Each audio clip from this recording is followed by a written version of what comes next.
Bismillahirrahmanirrahim. Assalamualaikum warahmatullahi wabarakatuh.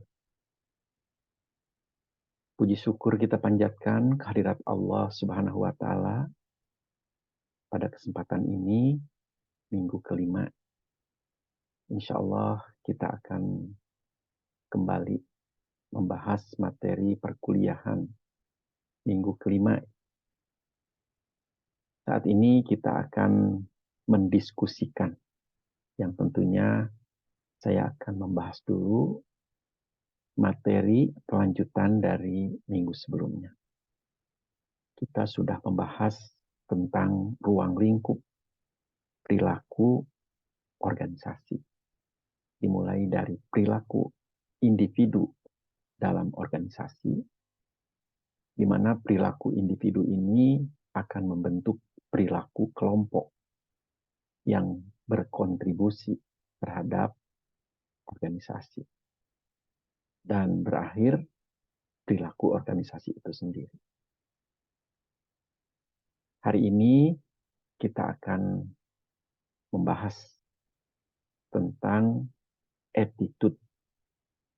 Untuk lebih jelasnya, kita akan sama-sama untuk melihat berdasarkan panduan rujukan PowerPoint yang sudah saya persiapkan. Baik, sikap atau attitude nanti kita akan bahas ini terkait dengan kondisi seseorang, masalah yang berhubungan dengan suasana hati. Lingkup bahasan atau sub pokok bahasan meliputi kita akan mendefinisikan apa itu sikap, kemudian proses pembentukan sikap, komponen dari sikap, fungsi sikap, teori pembentukan sikap, faktor-faktor yang mempengaruhi sikap, hubungan sikap dengan perilaku, dan materi pokok bahasan terakhir adalah teori perilaku terencana. Mari kita sama-sama untuk mendefinisikan apa itu sikap. Ini saya ambil 3 definisi yang selanjutnya akan disimpulkan. Yang pertama, sikap didefinisikan merupakan reaksi positif atau negatif terhadap orang, objek, atau pandangan-pandangan tertentu. Itu yang pertama. Definisi yang kedua, sikap adalah kecenderungan merespon secara positif atau negatif pada seseorang atau sesuatu dalam lingkungan. Dan definisi yang ketiga, sikap adalah sebagai suatu bentuk evaluasi reaksi perasaan seseorang terhadap objek. Perasaan mendukung atau memihak, favorable, atau perasaan tidak mendukung atau tidak memihak, unfavorable, pada suatu objek. Dari 3 definisi tersebut, dapatlah disimpulkan bahwa sikap adalah kecenderungan seseorang baik yang menyenangkan, yaitu mungkin favorable atau mendukung, maupun tidak menyenangkan, unfavorable, yang mencerminkan bagaimana seseorang merasakan tentang kejadian suatu keadaan, baik itu orang, objek, atau kejadian di dalam lingkungan. Jadi apabila perasaan seseorang memandang satu kejadian atau satu masalah, kalau saya contohkan tentang minuman keras. Minuman keras dipandang, disikapi oleh seseorang yang mendukung dulu. Artinya dia merespon secara positif. Karena dia pernah membaca bahwa minuman keras itu kalau berdomisili di daerah yang dingin itu bisa menghangatkan tubuh dan berfungsi untuk menyegarkan, menyehatkan. Sehingga memungkinkan perilakunya nanti akan mendukung. Apakah meminum, membelikan orang lain, dan sebagai pengguna. Kalau responnya negatif, jadi respon ini dipengaruhi oleh beberapa hal. Dari bacaan, dari pengalaman, dari tradisi, dan lain sebagainya. Jadi kalau tidak mendukung atau respon negatif, minuman keras itu segala sesuatu yang memabukkan. Minuman keras itu berakibat kepada ketidaksehatan berpikir. Minuman keras akan melumpuhkan syaraf, di mana dia ketidakmendukungannya itu dia akan menghindari, tidak menggunakan, bahkan dia akan melarang orang terdekatnya untuk minum minuman keras.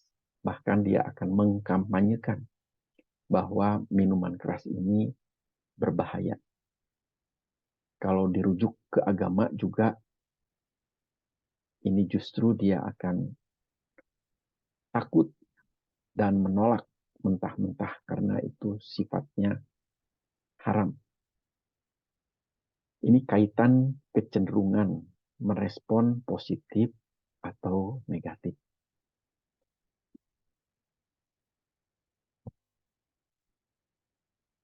Pembentukan sikap, ini prosesnya akan terlihat dari alur sesuai dengan arah panah.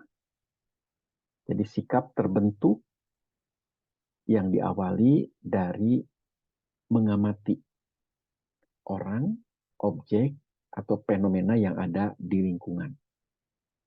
Jadi sebagai pribadi, sebagai makhluk sosial, kita harus peka terhadap lingkungan. Dan kewajiban kita adalah mengamati, ya. Menyadari apa yang terjadi di lingkungan kita. Sikap terbentuk didasarkan atas reward dan punishment. Kita tahu bahwa manusia, apa yang dilakukannya, ini pasti ada konsekuensi. Apalagi kalau kita memiliki agama yang kuat, ya. Karena apapun yang dilakukan, ada konsekuensi. Kalau konsep Islam, amal soleh itu akan berdampak terhadap kemanfaatan, kemaslahatan, keberkahan.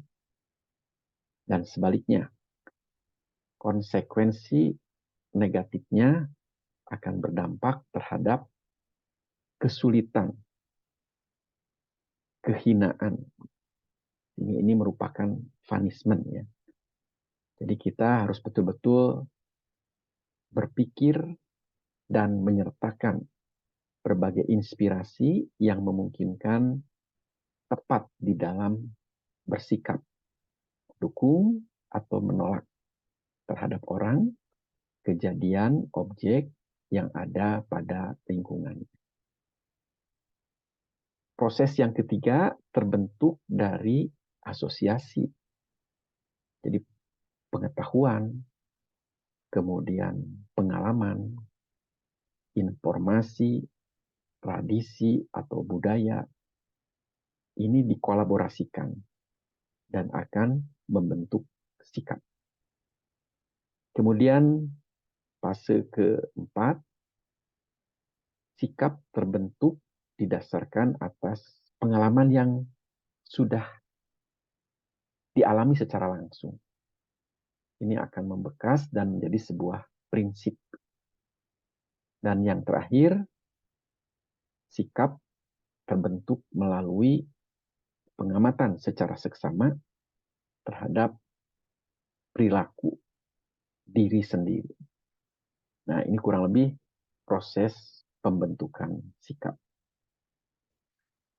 Coba kita perhatikan komponen sikap yang sudah diulas tadi didasarkan pada logika yang terinspirasi dari ilmu pengetahuan yang menjadi pembentukan keyakinan yang dimiliki oleh individu tentang satu objek. Saya tadi mencontohkan minuman keras. Kalau dia tidak mendukung, dalam benaknya tergambarkan minuman keras ini tentunya mengandung alkohol yang tinggi, akan melumpuhkan syaraf otak dan tidak bisa berpikir secara waras. Dan pasti akan mengganggu terhadap metabolisme tubuh dan menurunnya kesehatan. Lebih jauhnya, dia tidak bisa membedakan yang benar dan yang salah, yang baik dan yang buruk. Itu kalau dalam benaknya tidak mendukung atau merespon secara negatif. Ini bernuansakan kecerdasan spiritual ya. Tapi kalau dia sebagai ateis, begitu, mungkin tidak terlalu mendalami agama. Contohnya misalnya orang Eropa. Jadi minuman keras ini sesuatu yang dianggap wajar karena di sana daerahnya dingin dan akan bisa menghangatkan tubuh yang memungkinkan sikapnya akan mendukung. Kalau mendukung pasti dia menggunakan meminum. Bahkan kecenderungannya akan menjamu teman atau tamunya untuk meminum, untuk menyediakan minuman tersebut. Nah, kurang lebih seperti itu. Ini logika yang terinspirasi dari pengetahuan. Kemudian afektif kecenderungannya tadi perasaan. Senang, tidak senang. Berkaitan dengan nilai-nilai yang dianut sebagai sesuatu yang memiliki esensi yang luhur. Dia senang atau tidak senang. Hatinya menolak atau mendukung kan begitu. Kemudian yang terakhir, komponen konatif. Kesiapan individu untuk melakukan perbuatan sesuai dengan dorongan keinginan, baik secara kognitif maupun komponen afektif. Keinginannya sesuai dengan apa yang diyakini.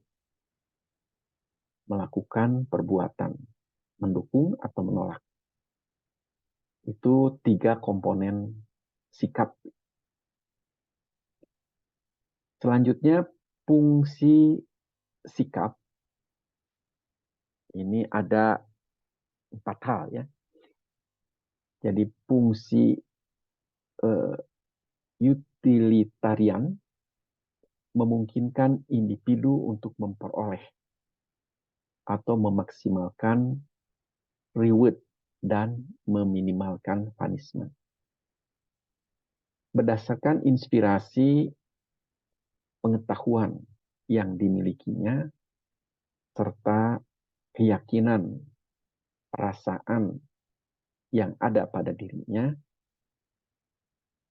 memungkinkan individu bisa membayangkan tentang konsekuensi.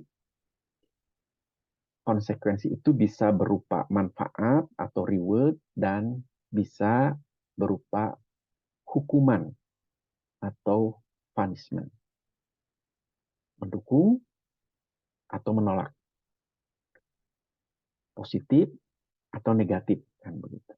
Kalau saya contohkan tadi, minuman keras, sikap dia seperti apa terhadap minuman keras. Nanti utilitarian function akan berfungsi dia untuk memikirkan dampak atau konsekuensi dari sikap dia terhadap objek yang tadi saya sebutkan. Kemudian ini kaitannya dengan fungsi knowledge, logika. Biasanya logika itu tadi lebih didominasi oleh pengetahuan yang sudah dia serap dan tertanam di dalam benaknya. Untuk membantu memahami kejadian dalam lingkungan. Untuk mengevaluasi tentang objek di lingkungan itu. Jadi pengetahuan ini akan bisa dijadikan dasar untuk menyaring, memfilter, yang memungkinkan kita akan mendapatkan sarinya. Dan sari itu kita bisa menentukan sikap kita mendukung atau menolak. Kemudian yang ketiga, value expression function akan mengkomunikasikan nilai atau identitas yang dimiliki seseorang terhadap tadi orang, kejadian, objek dari lingkungannya. Jadi tentunya knowledge itu tidak bisa hanya bekerja sendiri, melainkan dikaitkan dengan tadi perasaan. Jadi logika, kemudian intuisi dikolaborasikan akan menjadi sebuah informasi yang lengkap yang akan memutuskan dia untuk memiliki sikap seperti apa terhadap orang, objek, atau kejadian di lingkungannya. Kemudian yang terakhir, ini ego defensive function. Kalau dia sudah mendukung menjadi sebuah prinsip terhadap suatu kejadian, ataupun tidak mendukung, ini tadi kan dua-duanya ada konsekuensi. Nah, kalau dia memang nanti akan masuk ke ranah konsekuensi yang negatif atau tidak diharapkan, maka seseorang cenderung untuk membela diri. Karena apa yang dilakukan itu berdampak terhadap sebuah konsekuensi. Siapapun orangnya, kalau dia masuk ke dalam ranah yang merugikan, dia akan mencari alasan. Yang tentunya untuk melindungi diri, bisa menutup kesalahan dari berbagai agresi dan lain sebagainya. Dalam rangka mempertahankan diri. Itulah orang.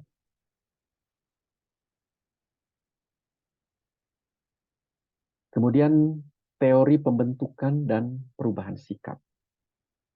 Jadi sikap ini tidak terlahir dengan sendirinya, melainkan dia tumbuh, berkembang, berproses sesuai dengan perjalanan hidup. Artinya sikap ini bisa dibentuk dan bisa berubah. Makanya di sini ada teori keseimbangan, di mana diharapkan seseorang memiliki idealisme terkait dengan teori keseimbangan. Jadi pada teori ini fokus terletak pada upaya individu untuk tetap konsisten dalam bersikap, melibatkan hubungan antara seseorang dengan objek lainnya.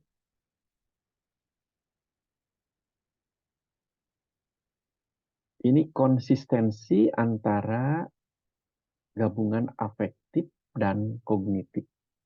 Antara intuisi dengan logik kan. Jadi fokusnya terletak pada bagaimana seseorang berupaya membuat kongsi mereka agar konsisten. Karena manusia pada dasarnya dianugerahi dua potensi utama, logik dan intuisi. Penilaian seseorang terhadap suatu kejadian akan mempengaruhi keyakinannya. Jadi manusia tidak bisa hanya mengandalkan logik saja, karena manusia punya perasaan. Atau tidak hanya mengandalkan perasaan saja, karena dia juga punya logik, punya logika. Nah, penggabungan kedua tersebut harus menjadi sebuah prinsip yang akan membuat orang ajeg, ya, konsisten dalam sikapnya. Sebagai contoh misalnya, tidak jadi makan di sebuah restoran, katakanlah restoran X, karena ada informasi dari temannya bahwa restoran tersebut tidak halal, padahal dia belum pernah ke sana. Prinsip kehati-hatian untuk menghindari sesuatu yang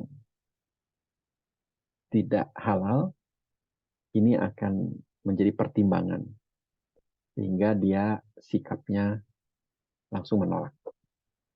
Pada dasarnya restoran itu kan tidak hanya satu, bisa memilih dan diyakinkan kita mendapatkan informasi yang lengkap untuk makan di restoran yang halal. Ini sebuah contoh tadi. Jadi gabungan antara logik dan intuisi didasarkan atas informasi, kemudian intuisi juga. Yang kecenderungan manusia itu akan menghindari sesuatu yang beresiko. Ya. Resiko itu tadi ada reward, ada punishment. Kalau kita memakan sesuatu yang tidak halal, pasti bukan hanya berdampak terhadap kesehatan. Karena Tuhan, Allah akan memberikan sanksi kepada siapa saja yang mencoba secara terang-terangan atau tersembunyi melanggar apa yang dilarang. Dan kita harus yakin sebagai orang yang beriman, punishment itu pasti ada. Baik, faktor yang mempengaruhi sikap, di sini dijelaskan ada 6 poin. Dari pengalaman yang pernah kita lakukan, kemudian pengaruh orang lain yang dianggap penting, informasinya, dan berbagai figur keteladanannya. Kemudian tradisi yang diyakini dan sudah berjalan terhadap apa yang dilakukan keseharian. Kemudian berbagai informasi yang bisa kita dapatkan dari media massa. Lembaga pendidikan, tempat mencari sampai mendapatkan ilmu, dan lembaga agama. Kita kalau anak-anak kan suka selain disekolahkan di sekolah umum juga di TPA, teknik baca tulis Al-Quran, dan nanti juga akan mendapatkan berbagai informasi mengenai ilmu keagamaan dan faktor emosional kaitannya dengan perasaan seseorang didasarkan atas berbagai faktor lainnya yang disebutkan di atas 1 sampai poin 5. Itu dianggap sebagai faktor pembentuk yang mempengaruhi sikap seseorang. Hubungan sikap dengan perilaku. Pengaruh tersebut terletak pada individu itu sendiri, bagaimana dia merespon yang ditangkap atas kecenderungan untuk melakukan tindakan yang dipengaruhi berbagai faktor bawaan dari lingkungan, sehingga nanti akan menimbulkan tingkah laku. Actionnya seperti apa. Kemudian mengacu dari teori perilaku yang direncanakan. Berdasarkan teori tersebut menjadi penentu terpenting dari perilaku seorang. Pengaruh dari sikap individu terhadap perilaku. Kemudian ini ada teori perilaku terencana. Ternyata action perilaku itu tidak bisa langsung terbentuk dengan sendirinya. Melainkan ada prosesnya. Dari mulai attitude, subjective noun, kemudian perceived behavior control. Dan ini sebelum ke perilaku akan melalui intention. Mari kita bahas satu persatu. Apa itu attitude? Apa itu subjective noun? Apa itu persepsi behavior control? Attitude tidak lain adalah sikap terhadap perilaku. Seseorang melakukan penilaian atas sesuatu yang menguntungkan atau tidak menguntungkan. Ada reward, ada punishment, ya. Itu pertimbangan. Kemudian faktor sosial yang disebut dengan subjektif norma, ya, mengacu kepada tekanan sosial yang dirasakan untuk melakukan tindakan atau tidak melakukan tindakan. Misalnya persepsi terhadap minuman keras, kan, beralkohol. Kalau dia menolak, tidak mendukung, tindakan apa yang dia lakukan? Dia menghindari untuk tidak meminum. Dia menganjurkan atau melarang temannya untuk meminum. Bahkan dia ikut untuk mengkampanyekan dampak negatif dari minuman keras tadi. Kemudian persepsi kontrol. Tingkatan persepsi pengendalian perilaku yang terlihat sebelumnya. Mengacu pada persepsi kemudahan atau kesulitan melakukan perilaku, pengalaman di masa lalu sebagai antisipasi mengatasi hambatan dan rintangan. Tidak mudah untuk mencegah orang yang sudah kecanduan minum minuman keras beralkohol. Ya. Sebagai orang yang beriman dan agama, utamanya agama Islam, melarang minum minuman beralkohol. Ini ada konsekuensi. Menolak, ya. Bahkan bukan hanya menolak, tapi orang yang kita ingatkan bisa jadi tidak suka kepada kita. Dan kita tahu bahwa dalam agama itu dikenal dengan amal ma'ruf nahi munkar. Menganjurkan kebaikan dan mencegah perbuatan-perbuatan yang memang kita anggap sebagai sebuah pelanggaran. Kalau amal ma'ruf ya masih relatif mudah, sebatas menganjurkan, menghimbau, atau melarang dengan kata-kata yang halus. Tapi kalau sudah ke nahi munkar, mencegah dengan apa yang bisa kita lakukan agar bisa menghalangi bahkan menghentikan. Jadi amal ma'ruf relatif lebih mudah dibandingkan dengan nahi munkar. Nah, bagaimana untuk bisa mengantisipasi berbagai hambatan di dalam menjalankan rintangan? Amal ma'ruf pun menganjurkan banyak orang yang menolak. bahkan merespon antipati terhadap itu. Apalagi kalau nahi munkar. Nah, nahi munkar ini ya syaratnya kita harus punya kesanggupan, kemampuan. Lebih bagus lagi kalau kita punya kewenangan. Ya. Sebagai aparat misalnya, memiliki legalitas formal, ini akan lebih mudah lagi. Nah, tadi ketiga hal tersebut akan menjadi variabel intervening antara. Jadi intention ya, tidak langsung kepada action. Jadi intention itu tidak lain adalah ekspresi menyatakan suatu rencana atau sesuatu yang akan dilakukan di waktu yang akan datang. Didasarkan atas komunikasi, kolaborasi, sinergisitas. Hal-hal yang terkait dengan attitude, faktor sosial, dan persepsi kontrol. Sehingga intention ini merupakan pernyataan sikap untuk membuat sebuah rencana yang terorganisir di dalam melakukan sesuatu yang dijadikan dasar penentu untuk menuntun langkah-langkah yang memungkinkan actionnya ini akan lebih mudah karena sudah terencana.